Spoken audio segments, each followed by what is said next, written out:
সেটা সহকর্মী, আমার ছাত্র, সব দিক থেকে আমার পরবর্তী পরবর্তী একেবারে আমার অনুসরী, সে এ বইটা গ্রহণ করেছে।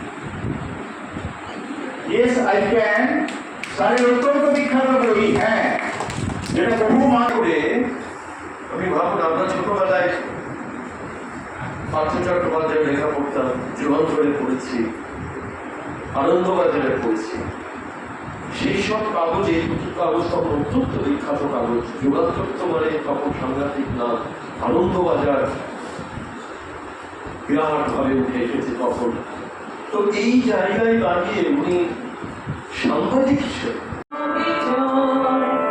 জয় হবি জয় হবি হবি জয়, আমাদের জীবনে হবি জয়, যে জীবন উচ্ছল ছল ছল বল বল। 9 মার্চ রবিবার কলকাতা প্রেস ক্লাবে সাহিত্য ও জীবনবাদী পাঠক সম্মেলন অনুষ্ঠিত হয়ে গেল। এবার পাঠক সম্মেলনের রজত জয়ন্তী বর্ষ। Salt Lake institute for personality development and value এডুকেশনের তরফে এবং প্রবীণ লেখক ডক্টর পার্থ চট্টোপাধ্যায়ের প্রচেষ্টায় এই অনুষ্ঠান আয়োজিত হয়ে চলেছে। প্রবীণ সাংবাদিক ও জীবনবাদী লেখক ডক্টর পার্থ চট্টোপাধ্যায় জানান, যারা আমার বইয়ের পাঠক তাদের জন্যই বিগত 25 বছর ধরে এই সম্মেলন করে আসছি। সাধারণত পাঠকেরাই লেখকদের আমন্ত্রণ জানান, আমি ঠিক এর উল্টোটা করি, অর্থাৎ লেখক হয়ে পাঠকদের কাছে আসার চেষ্টা করি। এবছর জীবনবাদী সাহিত্য সম্মান তুলে দেওয়া হয় ঔপন্যাসিক আলো চৌধুরীর হাতে। এদিনের অনুষ্ঠানে প্রধান অতিথি হিসেবে উপস্থিত ছিলেন বিশিষ্ট কবি সুবোধ সরকার। এছাড়াও উপস্থিত ছিলেন মনোবিদ ডক্টর অমরনাথ মল্লিক, লেখক সুজিত রায়, সুখবর পত্রিকার সম্পাদক শ্রমিক স্বপন ঘোষ সহ অন্যান্য সাংবাদিক, কবি, লেখক, সাহিত্যিক এবং সংস্কৃতি প্রেমিক মানুষেরা। পার্থবাবুর দুটি বই ইয়েস আই ক্যান ও জীবনের গল্প আরও 50 মঞ্চ থেকে দুটি বইয়ের উদ্বোধন করেন বিশিষ্ট অতিথিবর্গ। প্রায় 10 জনকে জীবনবাদী কাজের জন্য পার্থবাবু নিজের লেখা বই তুলে দিয়ে সংবর্ধিত করা হয়। পাঠক সম্মেলনে নিজে হাজির থেকে অনুষ্ঠানের আলাদা মাত্রা যোগ করে আয়োজক সম্মেলনের অন্যতম সদস্য তথা পঙ্কজ ক্রিয়েশনের প্রতিনিধি রেজাউল করিম। কিন্তু তার কত কাজের মতো এই অনুষ্ঠানে আসতে বলেন না, উনি আমার সঙ্গে আছেন, আমি সেটা খুব বলি।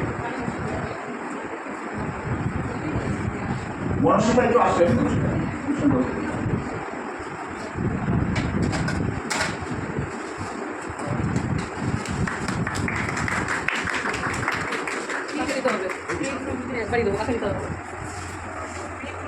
এরপর আসবেন মাননীয় বিশ্বনাথ পাল, ইনিও দীর্ঘদিন ধরে স্যারের সঙ্গে খুব ঘনিষ্ঠ কর্মী হিসেবে কাজ করছেন। স্যার একটু বিশ্বনাথ সঙ্গে বলবেন। এটা দিচ্ছেন মনসিদা। বিশ্বনাথ পাল আদি শহরে শ্রী রামকৃষ্ণ বিবেকানন্দ ভাবানন্দ তার প্রতিষ্ঠানের সঙ্গে জড়িত, কিন্তু এই জীবনবাদী আন্দোলনের সঙ্গে প্রথম থেকে জড়িত এবং আদি শহরে সে একটি জীবনবাদী ক্লাব তৈরি করেছে এবং তার মাধ্যমে সে আমাদের কিছু কিছু প্রোগ্রাম তৈরি করে এবং তার সঙ্গে অনেক ছেলেমেয়ে আছে। একটা সময় আমার মনে আছে যে সে সেই ছেলেমেয়েদের নিয়ে আসতে ফল ভরে যেত। আজকে হয়তো সে একাই এসেছে, তার সঙ্গে রেখা আছে, আরেকটি মেয়েও রয়েছে। আমি তাকে অভিনন্দন জানাচ্ছি। এবারে বললাম তো যে নানা কারণে এবারে অভিযোগকে আসতে পারি সবাইটার জন্য, কিন্তু তাদের কিছু এসে যায় না। যারা এসেছেন তাদের সংখ্যা দিককে আমি খুব আনন্দিত।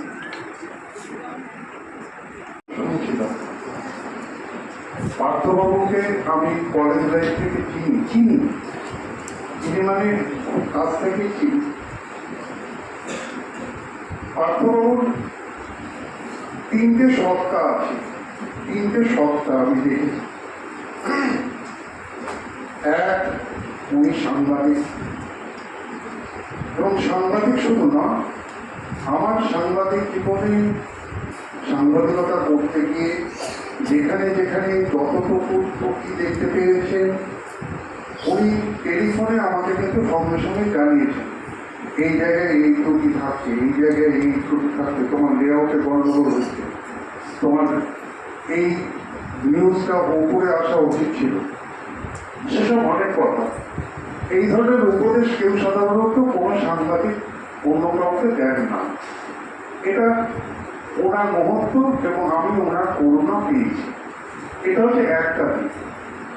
আর একটা দিক হচ্ছে উনি লেখক। ধর্মযুদ্ধ নিয়ে এখানে আলোচনা হলো, সম্পর্ক নিয়ে আলোচনা হবে, আরো অনেক বই নিয়ে আলোচনা হবে, কিন্তু আমার কাছে পকেটে নিয়ে কলকাতায় এসেছে এবং সেই লড়াই করে আমি ভাবুন, আমরা ছোটবেলায় পার্থ চট্টোপাধ্যায়ের লেখা পড়তাম, যুগান্তরে পড়েছি, আনন্দবাজারে পড়েছি। সেই সব কাগজে, দুটো কাগজ তখন অত্যন্ত বিখ্যাত কাগজ। যুগান্তর তো মানে তখন সাংঘাতিক নাম, আনন্দবাজার বিরাট ভাবে উঠে এসেছে তখন। তো এই জায়গায় দাঁড়িয়ে উনি সাংবাদিক হিসেবে যে শীর্ষে পৌঁছেছিলেন সেটা সত্যি খুব উল্লেখযোগ্য। ভারতবর্ষের তিনজন প্রধানমন্ত্রী তাকে সম্মান জানিয়েছেন, তাকে কুর্নিশ জানিয়েছেন, তাকে সাংবাদিকতার জন্য সম্মান করেছেন। স্যারের স্বপ্নধুলা নাটকে অভিনয় করেছিল, স্যারের লেখা বইয়ে। স্যার বলছে কি দরকার, আমি তো অত অনেকদিন আছে না স্যার, বহুদিনের একজন অভিনেতা আপনার নাটকে অভিনয় করেছে, এই প্রজন্মে জানা দরকার। আমাকে স্যার নম্বর দিতে পারেনি, আমি বাইরে পাই একটি নম্বর, একটা ক্যাটালগ থেকে, একটা মানে ওই ফোনের ডিরেক্টরি থেকে নম্বর আমি উদ্ধার করে আমি ফোন লাগিয়েছিলাম এবং স্বতঃস্ফূর্ত ভাবে আমি এই স্যারের যে স্বর্ণলীলা নাটক মঞ্চস্থ করেছিল বিপ্লব বাবু, তাকে আমি হাজির করেছিলাম। এটা আমাদেরকে ভালো লাগছে, এটা স্যারের এগুলো মানে এগুলো সঞ্জীবিত করছে স্যারকে, এই জন্য আমরা এই কাজগুলো করছি।